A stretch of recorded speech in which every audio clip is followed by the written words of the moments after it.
Witam serdecznie. Spotykamy się z Drzewiedem Radosławem ponownie i dzisiaj porozmawiamy na temat stanu społeczeństwa według prawa naturalnego. Witam Cię. Witam serdecznie. Witam wszystkich słuchaczy. Tak. Co to oznacza? O co tu chodzi z tym stanem społeczeństwa? Dobrze, także będziemy mówić o, no właśnie, taka jakby anatomia degradacji, upadku. Bo jeśli wiemy, jak to się stało, wiemy, co zrobić, żeby to naprawić. Czyli diagnoza, co Tak. jest aktualnie. No, na początek chciałem tylko takie krótkie ogłoszenia powiedzieć, że pod każdym nagraniem jest w ogóle opis, który jakby podsumowuje najważniejsze punkty w tym, co opisuję i dopisuje coś, co mi umknęło. Także warto to czytać. Tam jest też kontakt do mnie. 29 grudnia jeszcze będę miał ostatnie szkolenia w Łodzi i potem będzie przerwa zimowa. I nie wiem, co ze szkoleniami będzie na okres zimy i czy na wiosnę rozpocznę, ale to zobaczymy, jaka będzie sytuacja. Wiemy, że Armagedon jakby się zbliża, wielkie ujawnienie, nie wiemy jaki będzie stan, co będzie można, jakie ruchy będzie można wykonywać i tak dalej. Tak czy inaczej szkolić zawsze będzie się można. Ja pracuję nad książką i również tymi szkoleniami online, które za jakieś tam kilka miesięcy może będą dostępne do obejrzenia. Bo tutaj są jakby takie zajawki, a prawdziwa wiedza, ta kompletna, która wyjaśnia wszystkie te obszary wiedzy i żeby mieć pełny obraz całej sytuacji jest właśnie i takie podejście indywidualne jest na szkoleniach. Także to wszystko, jeśli chodzi o ogłoszenia. A tutaj będziemy omawiać taką dużą skalę, na skalę społeczną, jak to się dzieje i jak sobie radzić. Także mówiliśmy wcześniej właśnie o tym, że społeczeństwo zostało jakby zaatakowane i jaki był ten atak, na czym on polegał. No przede wszystkim atak polega na tym, bo jeśli człowiek jest bardzo potężną żywą istotą, ma koneksje, połączenia z górą, ze światami bogów i tak dalej. Dla tamasowych cywilizacji on jest praktycznie niedostępny. W takiej formie darmicznej, czyli naturalnej, jak na przykład Anastazja. Nie mają dostępu, no bo ona jest człowiekiem. Dlatego tego człowieka należałoby osłabić, pozbawić tej mocy, tak? I jakoś jeszcze go oszukać, bo musimy pamiętać, że Tamas nie ma siły i nie ma mocy, więc musi działać podstępem. To jest modus operandi Tamasu. Więc największym remedium na Tamas jest wiedza. Tak jak mówiłem, najbardziej szkodzimy sobie swoją własną ignorancją i to jest potem kara, czy konsekwencja, no ale można to nazwać karą, no bo jak się robi coś głupiego, to ta kara już egzekwowana przez prawo naturalne, czyli przez Mahamaję, tak jak ona funkcjonuje, dosięga tego, kto się dopuszcza takiego zaniedbania, bo żyjemy w czasach Kali Yugi. Musimy pamiętać, że są różne okresy, tak jak wiosna, lato, jesień, zima. Na wiosnę zaczyna się siać i tak dalej, potem na jesień się zbiera i się tym jakby cieszy, a zimę czasami trzeba przeczekać po prostu w ciężkich warunkach, ale trzeba być na to przygotowanym. Teraz jest Kali Yuga, czyli ten czwarty najbardziej zdegradowany okres na Ziemi i ludzie zamiast wziąć to pod uwagę i działać odpowiednio, oni chcą się teraz cieszyć. Oni myślą, że żyje się raz, tu i teraz i tak dalej i oni po prostu, już ich percepcja jest tak zawężona, że oni tylko chcą się cieszyć, a nie wiedzą, że trzeba tak naprawdę pracować i chronić się przed niebezpieczeństwem. Także ten atak nastąpił, gdy Kali Yuga weszła około 5120 chyba tam 7 lat temu dokładnie. I ludzie zostali odcięci przede wszystkim od swojej prajodżany, czyli od swoich celów. Bo tak jak mówiłem, jeśli nie wiemy, jakie są możliwości, nawet nie będziemy do tego dążyć. Więc Prajeżdżana została ludziom zabrana, jaki sens, cel życia, jaki ludzie mieli i dano im po prostu, no co, zdobyć dobrą pracę, dobrze zarabiać, jakoś się ustawić i tak dalej. Być jakimś tam pionkiem w czyjejś grze, jakiejś korporacji, jakichś większych sił po prostu, które już tutaj są i po prostu trzeba się dostosować. Natomiast ludzkie życie jest bardzo wartościowe i nie powinno być zmarnowane na czyjeś agendy. Chodzi tutaj o to, że człowiek powinien mieć własny cel i własną agendę. Tak, powinien być twórczy, a nie być trybikiem w czyjejś maszynie. No właśnie. Chyba że tak zdecyduje, no ale to też jest albo brak świadomości, albo taka suwerenna decyzja, w co raczej wątpię, raczej jest to brak świadomości. No tak, no ale to, trudno było jakby ludziom to zabrać na początku, więc na przestrzeni wielu wieków, a nawet tysięcy lat udało się to zrobić poprzez najpierw odcięcie zasilania temu człowiekowi, czyli odcięcie go od natury. Czyli przeniesienie go do właśnie takich zbiorowisk, otoczenie nienaturalną infrastrukturą na każdym poziomie, ziemia, woda, ogień, powietrze, eter również. Wszystkie te elementy, z których zbudowane jest ciało człowieka, zostało jakby to powiedzieć, skompromitowane tamasem, czy zanieczyszczone tamasem. Bo chodzi o to, że wszystko ma swoje jakby 3 odmiany. To nie chodzi o to, żeby robić jakieś inne rzeczy, tylko ludzie generalnie z natury robią jakieś rzeczy, ale może to być w tamasowej odmianie i dlatego się degradują. Tak czy inaczej, naturalne połączenie z górą człowieka zostało właśnie zabrano mu przez odcięcie od natury, no i ten niezdrowy tryb życia i tak dalej, plastik i tak dalej. Wszystkie kontakty z elementami naturalnymi, światło słoneczne zostały jakby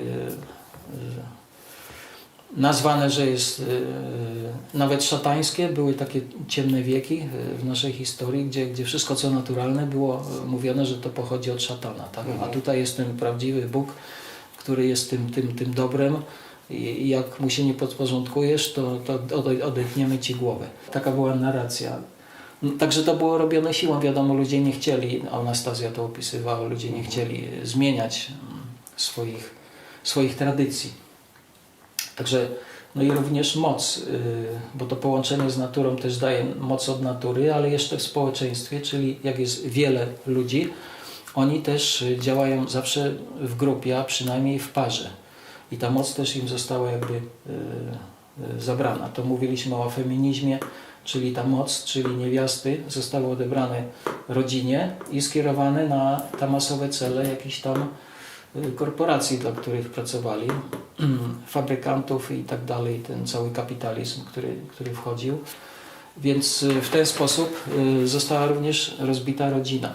No bo kobieta zamiast teraz wspierać męża i zająć się dziećmi, żeby upewnić się, że dzieci są bezpieczne, ona chodzi i służy jakiejś innej agendzie, musi myśleć o tym, jeszcze wraca do domu, przynosi te myśli ze sobą i tak dalej. Nic dziwnego, że rodziny się rozpadają, bo jakby nie ma to Anastazja też opisywała. Nie spełnia swojej roli.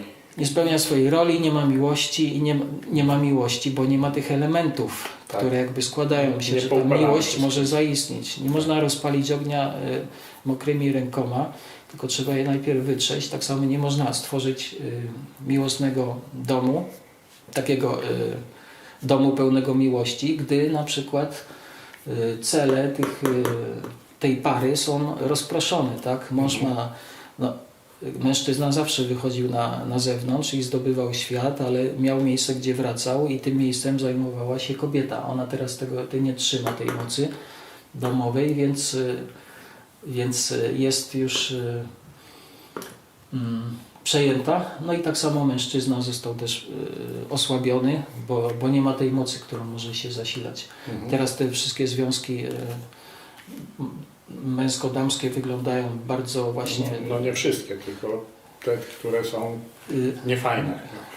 No tak, czyli powiedzmy prawie wszystkie, bo rzeczywiście są wyjątki, ale prawie wszystkie związki teraz, czyli no to jest procentowo bardzo duża strata, tak, dla społeczeństwa i to ma jakieś brzemię wywiera, potem konsekwencje na tym, co się dzieje. Bo tutaj omawiamy o tym, jak wyjść z cierpienia, z iluzji i tak dalej, tak? Tak. Na poziomie społecznym, jak to rozwiązać. Bo oczywiście każdy może indywidualnie, ale jakby ktoś chciał to zrobić mądrze na większą skalę, no to trzeba te wszystkie czynniki wziąć pod uwagę i stworzyć takie warunki, żeby te rzeczy, które powinny być, były na swoim miejscu, bo jakby nie ma tych składników, no to nie będzie alchemicznej reakcji, że ten upragniony rezultat powstanie.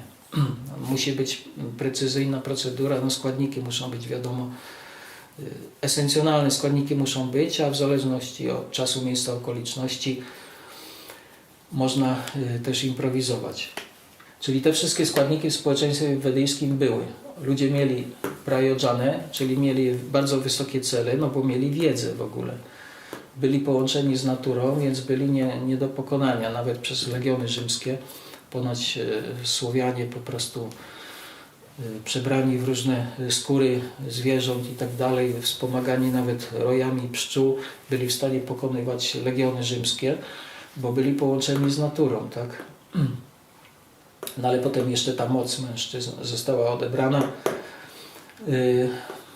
i zniszczone jakby takie zaplecze rodzinne, dlatego i kobiety, i mężczyźni zostali przejęci. Tak wygląda społeczeństwo współczesne. Czyli jest tam właśnie niedostatek tych wszystkich rzeczy, które generalnie są za darmo. Teraz tylko milionerzy czy multimilionerzy tak naprawdę mogą sobie pozwolić na taki wygodny, naturalny standard życia. Teraz to wszystko kosztuje, a kiedyś było domyślnie za darmo, dane przez naturę. Trzeba było tylko z tego skorzystać.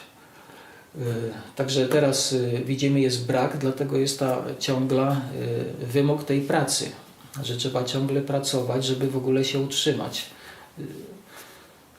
Człowiek nie miał czegoś takiego, po prostu utrzymywał się, nawet oddechem mógł praną się odżywiać albo coś tam skubnął tu i ówdzie, wszystkiego było w bród, nie musiał uprawiać nawet ziemi albo polować tym bardziej. To dopiero później się pojawiło.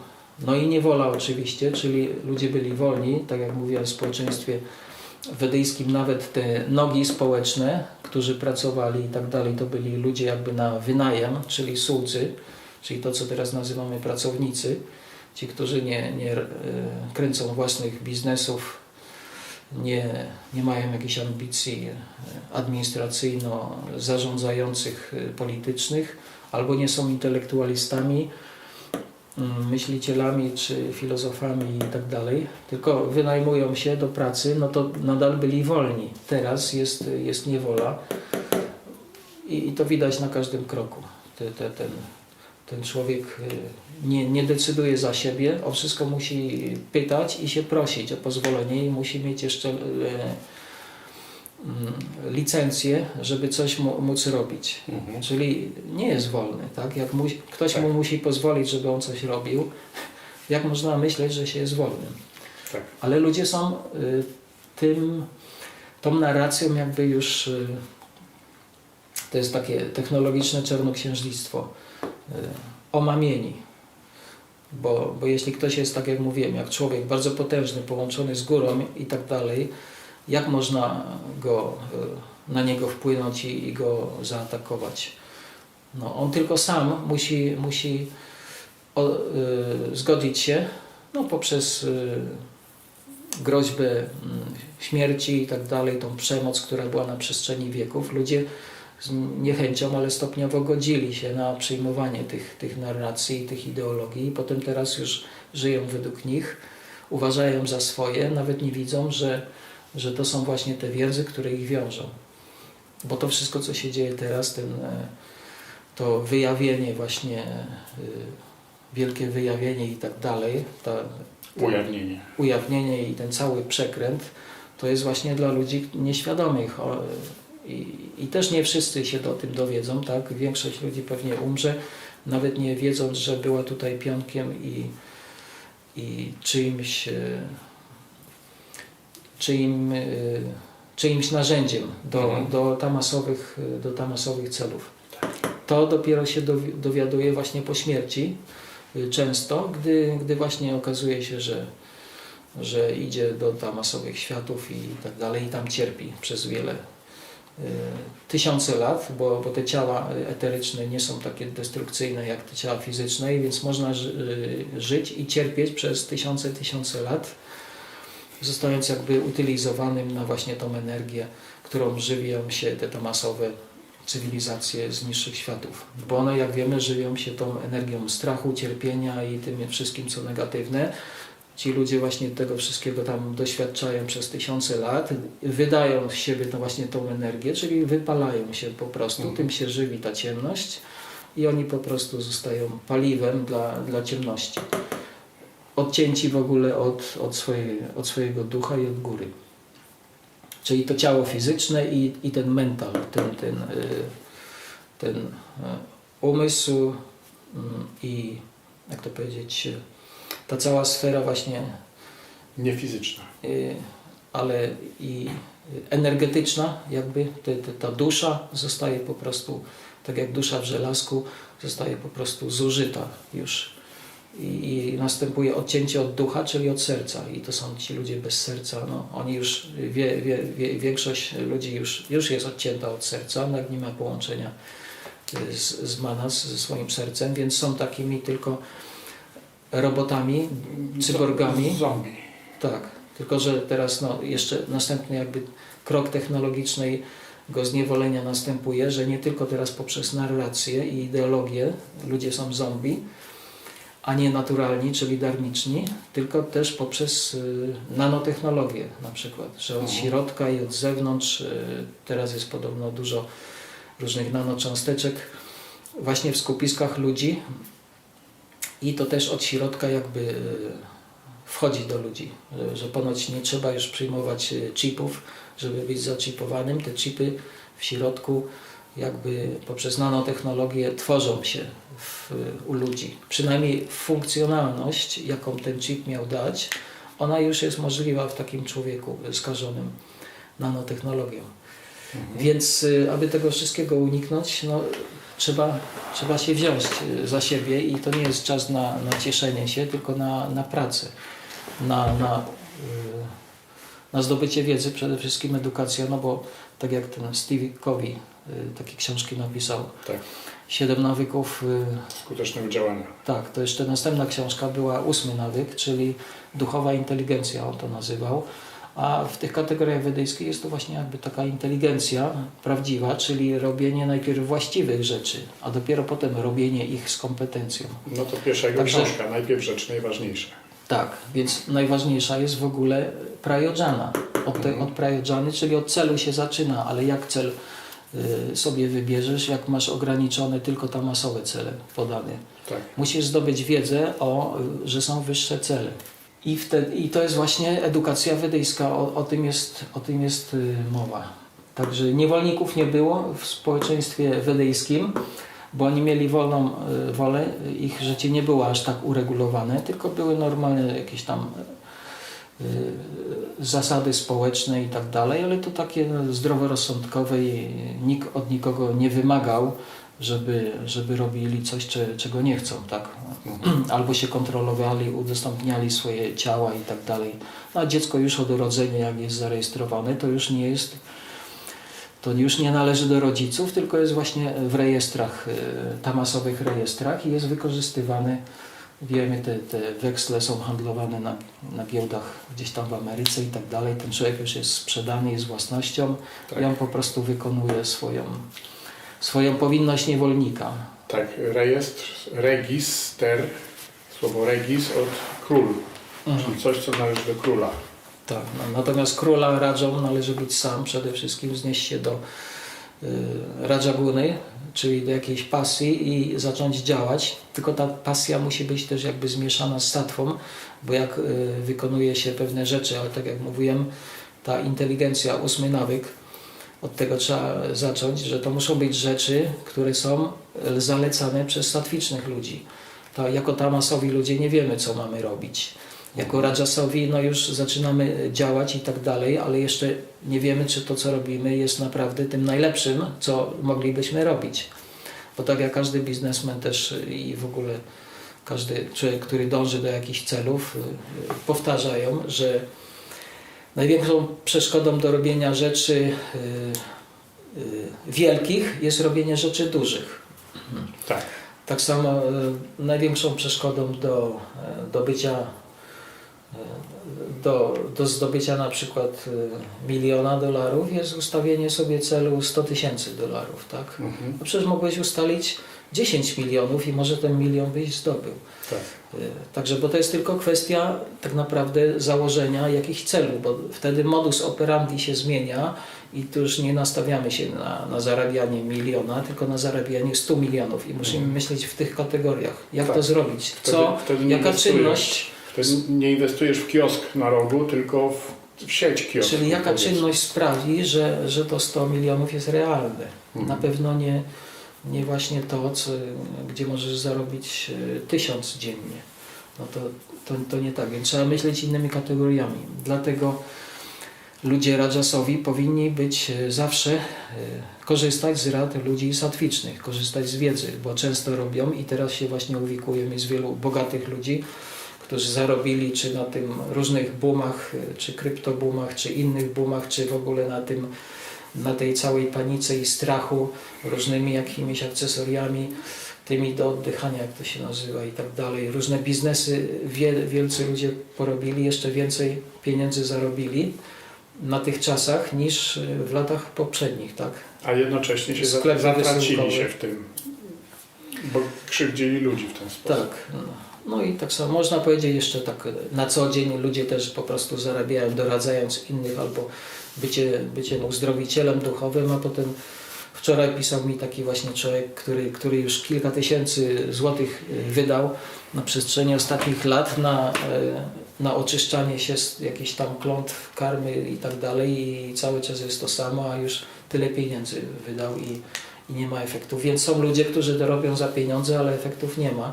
Więc oni też zbierają tę masową karmę, no bo biorą coś, nie dają produktu w zamian.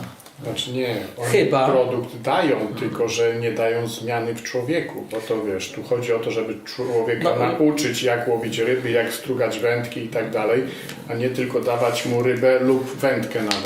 To też prawda.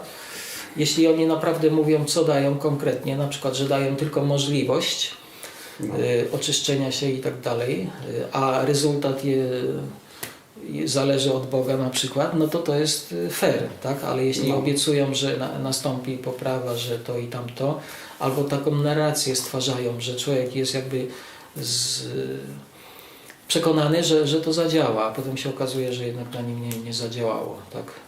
Znaczy, no bo tak, załóżmy, że ja zdejmuję klątwy, ktoś do mnie przychodzi, ja z niego tą klątwę zdejmuję i zdjąłem, swoją pracę wykonałem, ale to nie znaczy, że jutro ten człowiek nie spsoci czegoś i znowu coś mu nie przypnie się, nie?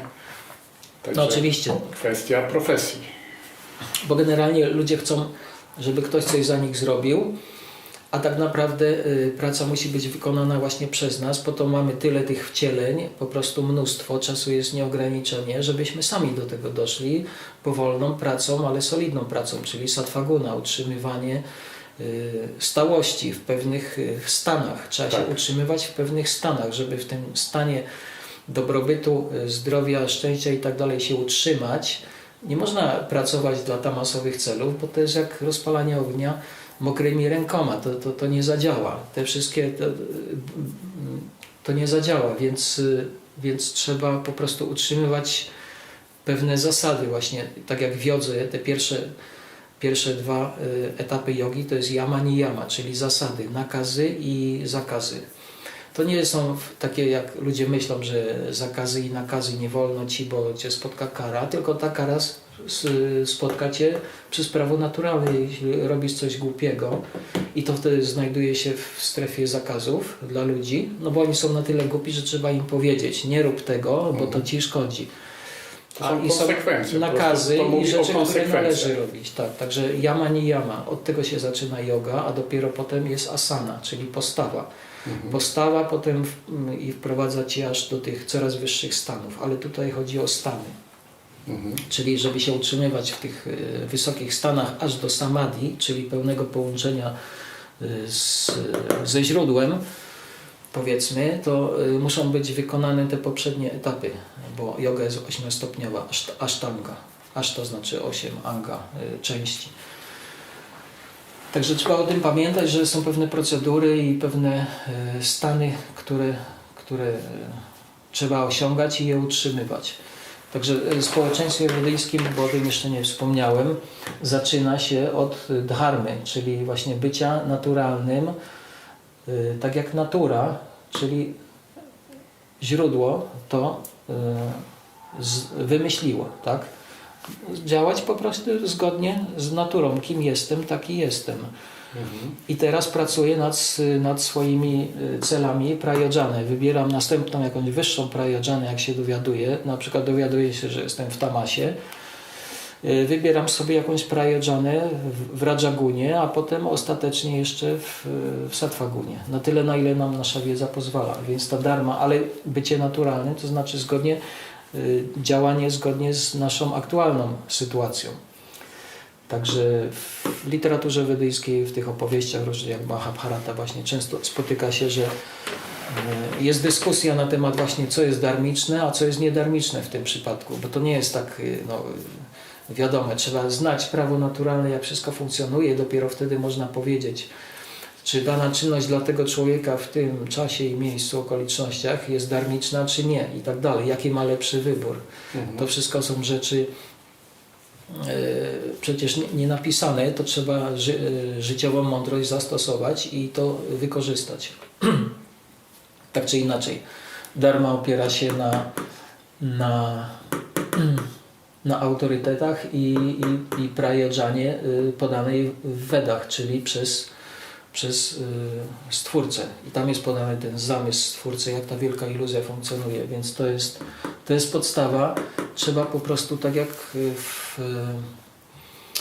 w technologii blockchain, czy w ogóle w informatyce, jest pewien system operacyjny i to tak funkcjonuje. Nie można działać inaczej, bo ten system i tak działa tak, jak został zakodowany. I to jest właśnie to prawo naturalne, które jest zakodowane. Ja to na szkoleniach wyjaśniam. To wtedy w ogóle widać, jak to funkcjonuje, jak się zna te wszystkie elementy.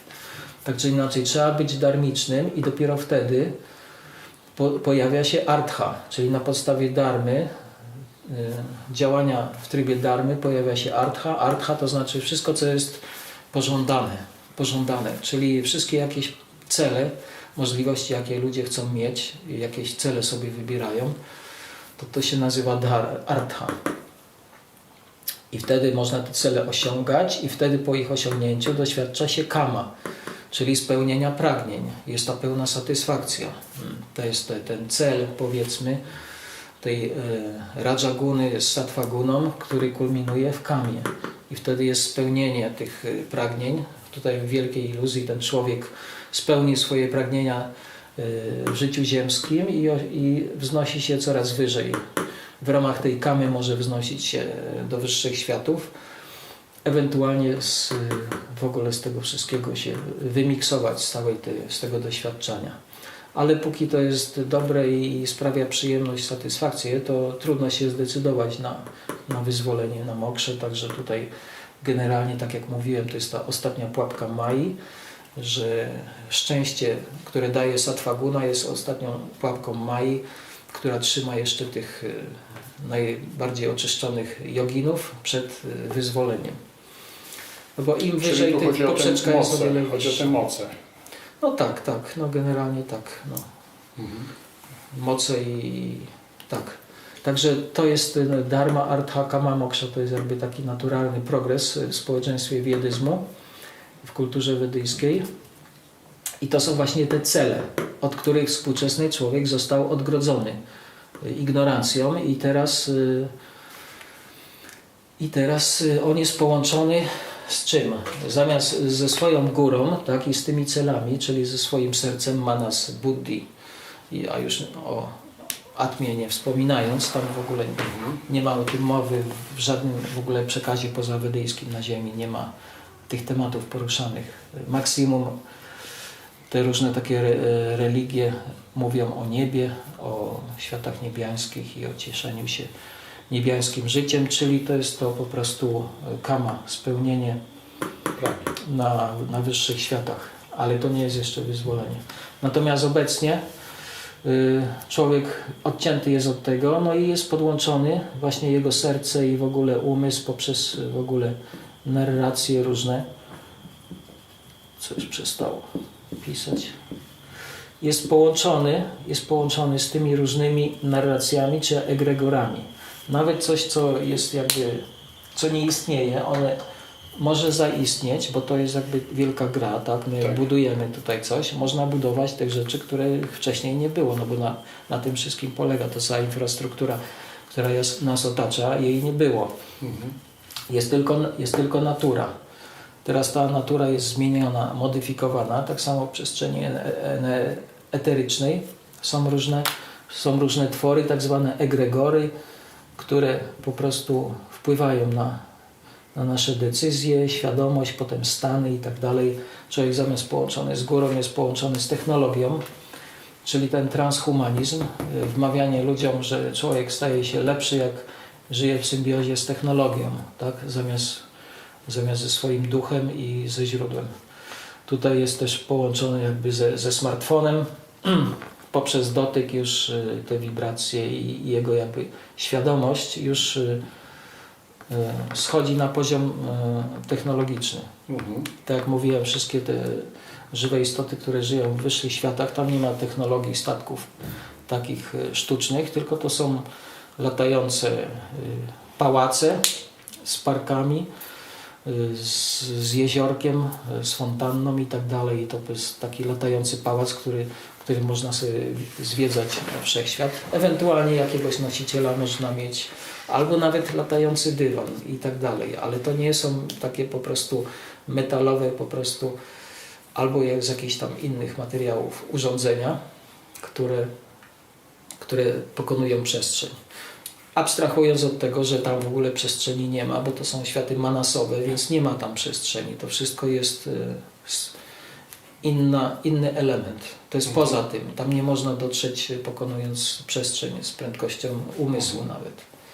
Czyli to jest jakby obok nas, tylko że w innym, no nie wymiarze, ale w innej rzeczywistości. No, obok nas, ale jednocześnie daleko, bo to jest jakby taka... My jesteśmy przykryci taką chmurą, po prostu ciemną i tam słońce nie dochodzi, tej całej wiedzy i tego, co Wszechświat oferuje w tych wyższych światach i żyjemy po prostu właśnie w takim zaciemnionym miejscu, gdzie jak żaba w studni, która nie wie, co się dzieje na zewnątrz. To jest opisane w tych starożytnych sanskryckich księgach, z tym, że często też to jest interpretowane jako te wimany czy pojazdy takie kosmitów. O to chodzi? Ale o które? Mówisz o tych latających pałacach, to co przed chwilą powiedziałeś. No nie, no pałac to jest pałac. To wygląda jak pałac, tylko w ogóle no, dla nas byłby niewidoczny, bo to jest w przestrzeni manas, tak? Od tego trzeba zacząć. To, o czym Ty mówisz, latające wimany i różne inne niezidentyfikowane obiekty latające, no to jest nadal w tych 5 butach. Ziemia, woda, ogień, powietrze, eter. To jest do tego. A tamto to jest zupełnie inny świat. Tam się dochodzi poprzez portal w sercu, gdzie jogin właśnie, gdy opuszcza ciało i dochodzi do jakiejś tam doskonałości, dusza opuszcza ciało jednym ze 108 nadi, czyli takich kanałów. To jest w Bhagavad Gicie opisane też w jakim okresie czasu, ciemnym czy jasnym, jeśli chodzi o Słońce, Księżyc odchodzi i wtedy osiąga odpowiednie destynacje. Jest na to cała procedura, ale to nie jest to, z czym my mamy teraz do czynienia. ten świat 5 Buddha to jest właśnie to, z czym mamy teraz do czynienia podczas Kali Yugi. Okej. Także ten człowiek jest osłabiony i tak dalej. No ale przekonany, że on robi postęp, że on jest zaawansowany, że on jest o wiele bardziej zaawansowany niż jego praprzodkowie, którzy byli prymitywni i żyli w jakichś drewnianych chatkach, tak? I tak dalej. Tak można właśnie omamić człowieka. No ale dlaczego się to stało? Dlatego, że on popełnia pewne kardynalne błędy. Po pierwsze, jak mówiłem, jaka jest pierwsza lekcja wiedyzmu? Mówiłem to chyba na 3. czy na 2. nagraniu. Pierwsza lekcja wiedyzmu, pierwsza lekcja wiedyzmu, pramana, czyli ustanawianie, kogo słucham, kto jest moim autorytetem, bo ta decyzja jest najważniejszą decyzją w życiu. Ona determinuje resztę życia. To, jakich autorytety przyjmuje. Więc jeśli tymi autorytetami są tamasowi agenci, tamasowe agendy i te autorytety wszystkie są tamasowe, tak jak obecnie ludzie generalnie przyjmują za prawdę to, co usłyszą, tak? Już mówiłem, że oni są przekonani, że oni to wiedzą, a oni to tylko usłyszeli i nawet nie zweryfikowali. I to jeszcze od kogo usłyszeli? Od zawodowych recytatorów albo z książek. Książki zawsze są pisane przez zwycięzcę. Zarówno historia, jak i technologia i tak dalej. Przecież wiadomo, że technologia wojskowa jest o kilkadziesiąt lat do przodu, jeszcze jakaś tam inna jest jeszcze dalej do przodu z tym w porównaniu z tym, co mamy dostępnie detalicznie dla niewolników. Więc te autorytety są tamasowe i to jest pierwszy błąd. Czyli nie ustaliliśmy swojej pramany odpowiednio. Nie ustanowiliśmy, kogo przyjmujemy za autorytet, komu wierzymy, a komu nie. Wierzymy książkom naukowym i periodykom naukowym, czy wierzymy przekazom przodków. Anastazja też polecała, żeby ludzie pisali swoją historię i swoje mądrości i tak dalej. Ta mądrość była i ludzie według niej żyli. To zostało jakby zatracone. Na szczęście jeszcze te Wedy sanskryckie przetrwały i jakby są informacje, jak w ogóle wyjść z całej tej nie tylko z cierpienia, ale i z całej tej iluzji. Co oczywiście zajmuje kilka wcieleń, ale jest to do zrobienia. Tymczasem jesteśmy tu i teraz i musimy zweryfikować swoje autorytety, upewnić się, żeby to były jakieś satwiczne, czyli ktoś, kto ma wiedzę, kto ma jakąś wiedzę, na której można się oprzeć i wtedy można coś budować. Poza tym, tak jak mówiłem, relacje tamasowe, czyli człowiek jakby w ogóle wchodzi w relacje. Zamiast siedzieć w domu, zajmować się domem i dziećmi, kobieta na przykład poszła do pracy, stworzyła sobie wiele tamasowych relacji, które są w ogóle w jej życiu niepotrzebne, tak? No, a mężczyźni też wchodzą w różne relacje tamasowe, bo nie mają jakby tych autorytetów i ich cele są bardzo niskie. Cel teraz mężczyzn i generalnie ludzi jest taki, żeby przetrwać, żeby zarobić, wydać te pieniądze, żeby się trochę nimi nacieszyć, pokorzystać z życia i potem następnego dnia znowu kontynuować i to samo. Także te cele są bardzo jakby prymitywne, więc nie można oczekiwać, że się będzie szczęśliwym. Więc podczas dążenia i spełniania tych tamasowych czy prymitywnych celów ludzie wchodzą z kim w relacje? Tylko z tamasem, tak? Bo ludzie rajasowi to są ci raja, suwerenni, niezależni, oni żyją w ogóle w innym świecie. W tym filmie chyba Igrzyska Śmierci to było tak pokazane, że generalnie ludzie żyją jako właśnie tacy niewolnicy, a gdzieś tam jest świat bogatych ludzi i oni sobie wybierają kogoś na Igrzyska Śmierci i patrzą, jak oni walczą o przetrwanie i kto wygra, ten może wejść do ich jakby społeczeństwa. Także ludzie rajasowi, którzy mają pieniądze, oni już to społeczeństwo mają. Są różne miejsca jak Dubaj czy jakieś inne mają swoje posiadłości, żyją na zupełnie innych zasadach, mają jeśli już się rejestrują, to rejestrują się w rajach podatkowych i tak dalej, więc podatku w ogóle nie płacą.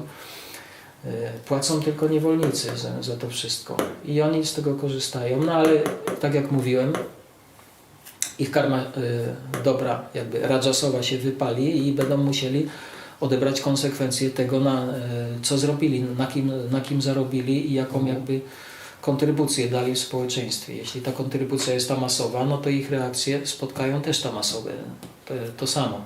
Ale po pewnym czasie oczywiście, bo karma jest tak jak nasienie, ma pewne fazy. Musi najpierw zakiełkować, musi wydać listki, kwiat, dopiero się pojawia owoc. Więc to wszystko stopniowo i takich zbiorą to, co siali przez całe życie. No ale relacje należy mieć jak najwyższe. Natomiast ten błąd jest taki, że wchodzą w relacje tamasowe i mają te różne podpięcia, jeszcze od wielu wcieleń i tak dalej. Cały czas są w tych relacjach. W rodzinie też relacje, no bo rodzina rozbita nie ma tego własnego celu. Tego celu, na który cały ród pracuje, na przykład jakiegoś, żeby zbudować dom, drzewa i tak dalej, mieć 10 synów i żyć sobie spokojnie, satwicznie i własnym przykładem pokazywać, jak się żyje. To te wszystkie to wszystko im jakby zostało zabrane. Relacje tamasowe, wspieranie. No właśnie, dodatkowo ludzie wspierają tamas, nawet o tym nie wiedząc. No bo jak się zatrudniają, tak, do wypełniania jako pracownik tamasowych agent, no to co wspierają? Też tamas. Albo nawet jako wolontariusze i tak dalej, biegają z puszką, czy jeżdżą do Afryki szczepić biednych ludzi, bo tam jest głód i oni potrzebują szczepionek i tak dalej. Wszystkie te tamasowe agendy, oni to robią, więc wspierają tamas. Więc to jest oczywiście konsekwencją. Mają tamasowe autorytety, relacje tylko z tamasem. Rzadko kto ma relacje z satwicznymi ludźmi, ewentualnie z rajasowymi, to ci jeszcze się gdzieś do Dubaju uciekną i jakoś tam im się uda. No ale nie wiadomo, co się w Dubaju stanie, tak. Wody też mogą się oceanów podnieść o 100 metrów i tak dalej. Różne rzeczy mogą się dziać, także to nie są jakby permanentne rozwiązania. Także wspierać tamasu też nie można, no bo to daje tylko coraz większe pogrążenie się w tej sytuacji. No i eksplorowanie tamasu, bo są jeszcze tacy, którzy o tym wszystkim mówią, jakie to jest złe i tak dalej, opisują. Pamiętam, jak ten Swierdłow przyjechał jeszcze do Wrocławia i tam pokazywał jak oni wyglądają, te różne takie tamasowe cywilizacje i tak dalej. Albo inni są ludzie, którzy w ogóle o tym mówią i cały czas tylko o tym mówią. No wiadomo, trzeba wiedzieć, ale po co to eksplorować, tak? Jeśli to jest tylko temat, który oni omawiają i cały czas o tym mówią, no to czy dają to połączenie z górą ludziom? No raczej nie, tylko mówią im cały czas, że są tutaj właśnie opanowani, jakie zagrożenia tutaj na nie czyhają, co powoduje, że te zagrożenia stają się jeszcze bardziej efektywne, bo człowiek zaczyna się ich bać, w ogóle o nich wie i tak dalej. Dlatego generalnie tamas też mówi otwarcie o tych zagrożeniach z tego powodu, żeby ludzie się tego bali, żeby o tym wiedzieli, żeby byli bardziej podatni na to, bo jak o czymś nie wiesz, to nawet wpływ jest mniejszy. No wiadomo, rzeczy tak działają nawet czasami, o których nie wiesz, ale jeśli chodzi o wpływ, to lepiej nie wiedzieć czasami, żeby jakby to nie ściągało. Chyba że ktoś potrafi wiedzieć, ale zastosować, wtedy ma wiedzę i połączenie z górą i to działa tylko jako taki bicz, który po prostu go posuwa do przodu, a tutaj jest ta marchewka. Także tak, jeśli tak to jest wykorzystywane, no to jest to konstruktywne. Czyli edukując należy pokazać, jakie są zagrożenia, ale jednocześnie pokazać ścieżkę do tego dobrego. No oczywiście, no bo No, żeby wiadomo było, którędy iść, a nie tylko mielić, tak jak powiedziałeś, w kółko to co jest złe, to co w czym jesteśmy. no tak, no bo jeśli nie daje się jakiegoś rozwiązania, no to ci ludzie Są zagubieni. i tak nie mogą nic zrobić. Nie Tylko daje to się, generuje strach. ale jest też to eksploatowane ta masowo, że tak jak David Icke to pierwszy jako powiedział, że jest problem I rozwiązanie. i rozwiązanie. Także to rozwiązanie jest podawane, tylko że jest fałszywe tak. rozwiązanie, nie które prowadzi do ucieczki, tylko jeszcze do pogłębienia tego problemu. Takie jest rozwiązanie dawane i dlatego to rozwiązanie, ludzie w to wierzą, no bo to przyjmują te masowe autorytety i cały czas bardziej się jeszcze uwikują. Więc trzeba pamiętać, trzeba zobaczyć, no, dlaczego cierpię? Dlatego, że po prostu ja to cały czas wspieram. Generalnie ja nie wspieram tylko w minimalnym jakby stopniu i to od kilkudziesięciu lat praktycznie, gdyby ludzie działali tak jak ja, to by to już dawno temu upadło. Ale wspieram na tyle, na ile tutaj jestem. Czasami nie da się jakby tego uniknąć, ale generalnie nie należy tego wspierać, a należy to wykorzystywać. Tutaj jest ta zasada transformacji, że zamiast coś wspierać, no to jak już to jest tam masowe, dobrze, samochód jest tam masowy, zanieczyszcza powietrze, asfalt jest położony na takiej powierzchni ziemi i tak dalej, to jest generalnie ta masowa technologia, bo można by po prostu jak poduszkowcem nad zieloną trawką się przemieszczać jakimiś tam wimanami na przykład, ale nie, wybrano takie rozwiązanie i ono jest tam masowe, ale jeśli jest wykorzystywane do właśnie satwicznych celów, czy nawet transcendentalnych celów, no to jest to jakby transformacja tej energii. Także jeśli nasze życie jest zadedykowane agendzie jak najwyższej, no to w pewnym sensie wykorzystywanie tego jest akceptowalne, bo cel tego jest tutaj jakby cel nie tyle, że uświęca środki, tylko to już istnieje, my po prostu to używamy. To nie konsument jest odpowiedzialny bo teraz się winę i tą odpowiedzialność na konsumenta zrzuca, że on jest odpowiedzialny za to całe zło, bo używa telefonu, samochodu i tak dalej, zaśmiecił cały świat plastikiem, a tak naprawdę kto ten plastik produkuje, kto go nam podał, tak? Można było używać gliny i tak jak w Indiach, jak byłem pierwsze lata, to wszystko było z gliny, kubki gliniane i talerze były z liści. To się wyrzucało i ludzie są od pokoleń przyzwyczajeni, żeby tak robić. Podeszła krowa, coś tam resztkę zjadła i tak dalej, to wszystko jest ekologiczne. Natomiast dano ludziom plastik i ta mentalność rzucania została, więc India została zasypana plastikiem przez ludzi i zrzuca się winę na konsumenta, że to on zanieczyszcza i jego się potem jeszcze tutaj, jak to powiedzieć, roszczenia są finansowe, że on za to wszystko musi płacić. Także ludzie bogaci za to nie płacą, ci, którzy pociągają za sznurki, za to nie płacą, płacą za to tylko ci niewolnicy, bo oni są w ignorancji. Oni są na końcu tego łańcucha pokarmowego, więc żeby wyjść z końca tego łańcucha pokarmowego, trzeba się wzmocnić właśnie wiedzą, bo wiedza rozcina ciemność ignorancji i mroku i wtedy można podjąć prawidłowe decyzje, wybrać odpowiednie cele i zacząć skutecznie do nich dążyć. Także ta technologia czarnoksiężna została właśnie użyta na ludziach w taki właśnie sposób i tak długo jak oni to tylko eksplorują, wspierają i mają tylko tamasowe relacje, czyli z każdym, kto jest w tym tamasie, jest częścią tego chorego systemu w jakiś sposób, jeśli tylko te relacje mają, no to nie mogą oczekiwać innych rezultatów niż tylko tamasowe dla siebie i swojej rodziny i tak dalej. No i powstaje, i ludzie właśnie chcą jakby tworzyć na szczeblu społecznym, jakimś tam większym, grupowym, chcą tworzyć jakieś rozwiązania. Ale szukają tego wspólnego mianownika, tego porozumienia, tej podstawy, tak? Co będzie tą podstawą, no bo każdy projekt, każde społeczeństwo musi mieć te same podstawy. I to już zostało w naturze jakby też przewidziane, co jest tą podstawą. Bo ludzie mają różne opinie, jak myślisz, co może być, co jest podstawą w ogóle każdej jakiejś grupy czy całego społeczeństwa. No, chodzi Ci o poczucie szczęścia?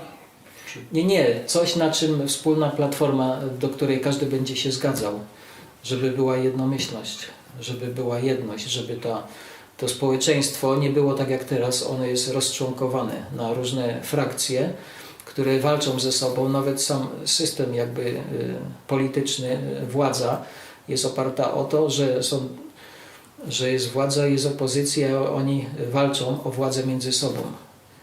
W społeczeństwach darmicznych czegoś takiego nie ma. Nie pamiętam, żebym czytał w książkach Karola Maja, że tam Indianie zbierają się i debatują, Rada Starszych i po prostu są dwie jakby frakcje. To wszystko była jakby jedna rodzina, oni tworzą całość. Tam nie ma przeciwstawnych jakichś ideologii, oni wszyscy się zgadzają co do dharmy, czyli co do warunków naturalnych, z jakimi mają do czynienia, tak, i kim są i tak dalej, i wiedzą, jakie decyzje najlepiej podjąć. I to robią starsi. Tutaj też taka aluzja do demokracji, no bo sam w ogóle pomysł, żeby wszyscy decydowali, każdy z najmniejszych, tak, kto ukończył 18 lat, bez względu na to, jakie ma kwalifikacje, powinien mieć ten sam głos, co każdy inny. Jeśli to jest takie dobre rozwiązanie, to ja się pytam, dlaczego tego rozwiązania nie ma w korporacjach. Przecież w korporacjach, które ustanowione są na cel, tym celem jest oczywiście pieniądz, zysk i tak dalej. Każda struktura społeczna, która jest ustawiona na jakiś zysk, to nie wszyscy decydują, bo to wtedy jest ciągnięte we wszystkich kierunkach, tak? Albo te kierunki są już potem grupowane. Bo każdy ma inny swój cel. Poprzez partie polityczne i tak dalej. Grupuje się te kierunki tych ludzi, ale tak naprawdę to nie wszyscy decydują. Nie ma w naturze, czyli w dharmie, nie ma w naturze takiego przypadku, żeby wszyscy decydowali. Zawsze jak jest stado, jest grupa, to jest lider. Zawsze ktoś jakby w kluczu leci pierwszy, albo ten lider i tak dalej. Alpha male, czyli ten samiec alfa. To jest właśnie ci samcy alfa zostali pozbawieni swojej mocy i tak dalej. Bo tych samców alfa może być dużo w społeczeństwie wedyjskim, ale któryś z nich jest jakby taki wyjątkowo wybitny i on się jakby wybija jeszcze, tak, ale każdy z nich generalnie jest takim samcem alfą w swoim rodzie, w swojej rodzinie i tak dalej. No chyba, że tam ktoś jest młodszym bratem, czy najmłodszym bratem i tak dalej, to może, ale kontroluje swoją przestrzeń, o to chodzi. Tak, teraz ludzie nie kontrolują swojej przestrzeni, nie mają kontroli nad swoim ciałem i swoją przestrzenią, więc nie mogą liderować. Także sama koncepcja demokracji, jak sami nawet ci władcy tych niewolników pokazują, że oni z tego nie korzystają. U nich są tylko decyzje, czasami jedna osoba jest decyzyjna. To jest tak naprawdę najlepsze, bo wtedy można decyzję podjąć bardzo szybko. On ma tylko kilku dobrze poinformowanych doradców, właśnie braminów, i taki radża, taki król podejmuje jakieś decyzje i ci bramini go wspierają i to jest wszystko jednorodne. Nie pytają się jakichś tam pracowników, czy ten, kto robi pranie i zmywa talerze, nie pytają się, co zrobić tutaj w takiej sprawie, tak? Bo on nie ma do tego kompetencji. Także demokracja, bo wielu ludzi nawet teraz traci czas na różne demokracje. Tak naprawdę jak w naturze to się nie sprawdza. Demokracja się, co z tego, że będziemy mieli demokrację w blockchainie i tak dalej, jak te wszystkie głosy będą głosować za Tamasem, tak? No to jaki jest tego sens? Głosują tylko ci, którzy mają kompetencje, więc najstarsi rodem... Powinni głosować, ci, co mają kompetencje. No tak, w darmicznym społeczeństwie. Tak. Czyli oni decydują, czyli to bramini decydują, ta głowa społeczeństwa, ona decyduje, gdzie całe ciało będzie robić i ręce po prostu idą za głową. I potem oczywiście cały biznes, przemysł, produkcja raczej. Produkcja i wszyscy słudzy czy pracownicy, którzy to całe ciało społeczne poruszają w tym kierunku, oni idą, ale to głowa decyduje, co będzie robione. Także to taka aluzja do demokracji. Jeśli demokracja jest taka wspaniała, dlaczego nie ma jej w korporacjach? Tak? Korporacje czysto i nawet w kościele, w różnych instytucjach religijnych i tak dalej. Tak. Kościół Które też mają jest strukturę piramidową. czysto czyli- piramidalna i piramida generalnie nie jest zła w tym sensie, o którym powiedziałem, że to kompetentni są na szczycie piramidy, ale to jest kompetencja w satwie, tak? Teraz jest to wszystko właśnie na odwrót, daje się nogom decydować, co mają robić reszta ciała. No i nogi oczywiście zdecydują to, co im zostanie powiedziane, więc ta narracja, czyli ten dźwięk, który ma największy wpływ na nas, to on tak naprawdę, to jest ten klucz, narracją ludzie są kontrolowani, bo te wszystkie podpięcia i tak dalej, to wszystko zostało stworzone narracją najpierw. To się działo narracją, teraz już narracja nawet nie jest potrzebna, bo jest nanotechnologia. Także no wiadomo, kiedyś był też mieczem i ogniem, także jak narracja nie wystarczała, no to miecz i ogień używano i po prostu zniewalano ludzi. Także tym wspólnym mianownikiem tak naprawdę zawsze, jak zauważymy, jest jakaś grupa, czy jest jakieś stado, czy coś, to jest wiedza. Bo dlaczego osobniki tego samego stada reagują tak samo? Bo oni mają tą samą wiedzę. W genach, we krwi oni mają tą samą wiedzę i wiedzą, nawet jak czasami widać, jak ptaki lecą w wielkim takiej Kluczu. Chodzi ci o takiej chmurze ptaków. Chmura, tak. I wszystkie naraz w tym samym momencie jakby skręcają w tą samą stronę. Jak one to wiedzą, tak? Przecież nie obserwują.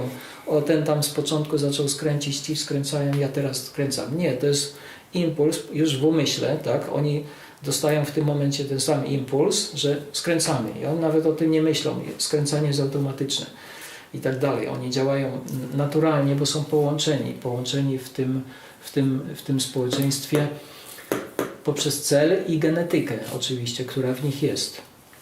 Także to jest ten wspólny mianownik, to jest ta genetyka. Dlatego ludzie dzielili się na narody, bo ten naród miał podobną genetykę i ten naród trzymał się razem, a tamten naród trzymał się razem i oni mogli walczyć ze sobą, ale generalnie, ponieważ mieli różną wiedzę we krwi, połączoną z danym narodem, także to jakby definiowało, kto jest kim w tej całej grze. Także nawet jak się okazało, że właśnie ktoś jest z jakiegoś tam innego klanu, z innego narodu, a jest tutaj wśród nich, to ta osoba była podejrzana, bo on ma inną krew. On może zacząć myśleć tak jak oni, a nie tak jak my, tylko dlatego, że ma tą ich krew.